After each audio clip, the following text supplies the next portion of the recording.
I recently watched a movie called Thanksgiving, and there were quite a few lessons that I picked up from watching it that are worth talking about. Now, like with what I said in the first two installments of this series, talking about the lessons, I can't in good faith recommend watching the movie because it's just pretty dark. Do read the disclaimer in the description for more detail on that. All that being said, this channel exists to encourage you to continue to be a good person through lessons primarily rooted in biblical and stoic principles. So without further ado, let's get into important lesson number 3 from the movie Thanksgiving.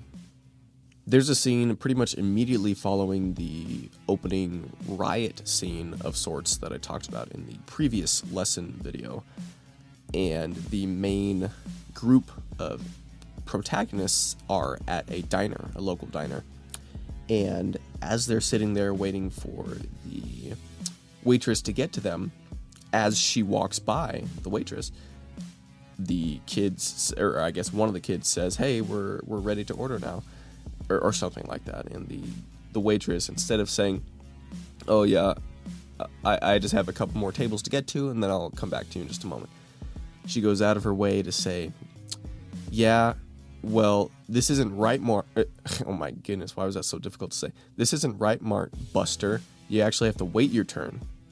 So, to be clear, she didn't actually say Buster, but she, it would have been fitting to do so. But the point is, Right Mart is the store that the riot that I mentioned happened at. And again, this is all stuff that is mentioned in the previous video, but so do watch that for more detail, but I'll quickly explain.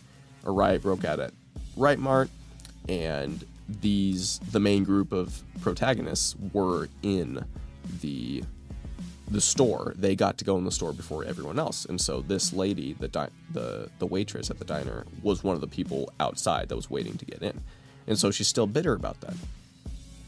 And I actually have an example of something like this happening in my own life. A couple of my friends were at my house because we had like a blow up water slide or something like that for my sister's birthday.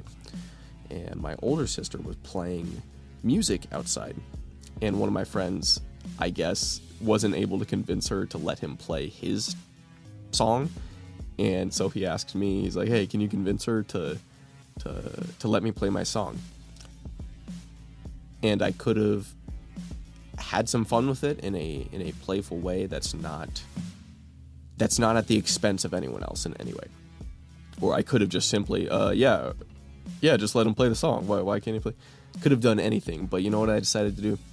I decided to bring up the past and expose. This was a exposing of my own heart. And I've thought about this ever since, because it was a mistake. I said, "Yeah, I don't know if I'm going to convince her, because there's that one time you didn't let me finish my song in your car," or something like that. So to quickly explain that story, my friend, this specific friend, we were riding in his car. He had played, 6, 8, 12 of his songs, and then he let me play one of my songs, but then we didn't even finish it, which, fair enough, it's kind of like, oh, me explaining it now, it's like, oh, that was low, he should have let you finish it. But it's whatever. In the grand scheme, it's whatever. I don't even care. But at the time, I did care. And I revealed that by exposing my inner bitterness by saying, "Oh, yeah, you didn't let me play my song that one time. It was just so childish for me to do, and I feel bad for it." But, to turn a loss into a win by learning from it. That's the idea, I guess. So the main lesson within these two examples, the lady at the diner as well as me, is to overcome bitterness before it destroys you, as well as before it destroys your friendships and relationships, because it certainly can. A cheerful heart is good medicine, but a crushed spirit dries up the bones. This is a verse I've mentioned in previous videos, but it's applicable here as well. The main aspect of the verse that is applicable is the fact that a crushed spirit dries up the bones. Again, bitterness, it will destroy you. One who conceals an offense seeks love, but one who repeats a matter separates close friends. Proverbs 17, verse 9. You shall not hate your brother in your heart.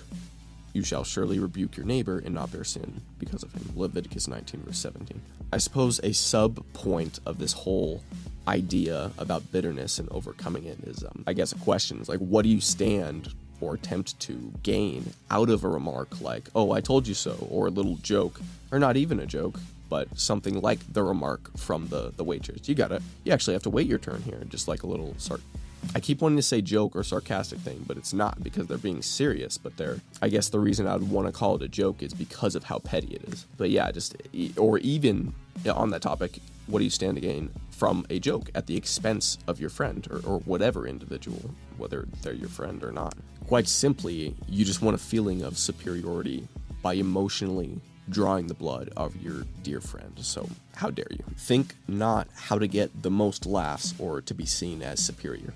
Think only how to do the most good. You can certainly do good and be funny, don't get it twisted, but the idea is to prioritize being good. And that reminds me of a quote from Jordan Peterson. I was watching a video and he said this, and I had to clip it, and I have it saved because it's so important. He says, aim to be good and pray for happiness. The point is, you can have both of a good thing, being good and being happy, or being good and being funny, etc. The idea is to focus on doing good. And a misconception of this whole idea is that by me saying to overcome bitterness, I'm implying that you have to continue to be closely... Why is it so difficult to talk today? I'm implying that you have to continue to be closely associated with people that drag you down, influencing you to become bitter. So to clarify, because that's incorrect, there is a time to disassociate from a group or from a person. The context for each given scenario is what that decision hinges on. But it makes me think of the quote from, oh my goodness, and I'm going to try my best here, Ramsco Khan. He says, surround yourself with those who bring out the best in you, not the stress in you. So, and that's a whole nother discussion to be had on that specific topic of friends and what to do if they become something other than your friend or friends. But again, the main point of this video is simply, if you already are bitter, don't use that kind of pent-up frustration to then try to hurt other people. Just let it go before it destroys you, your friendships, and your relationships. And even before or as you let it go, forgive the person. And it might even be worthwhile to physically go to the person and tell them that you forgive them. But again, given scenarios, it's at least forgive them in your heart. But depending on the context, it could be worthwhile to, as I said, go up to them and forgive them. As I said, this was part 3 in a series I'm doing, so do check out the first 2 episodes. The first one talking about being a degenerate and whether it's worth it or not. The second one being about, on top of your specific life goals, what you want to strive for, like music, for example, or being good at a sport.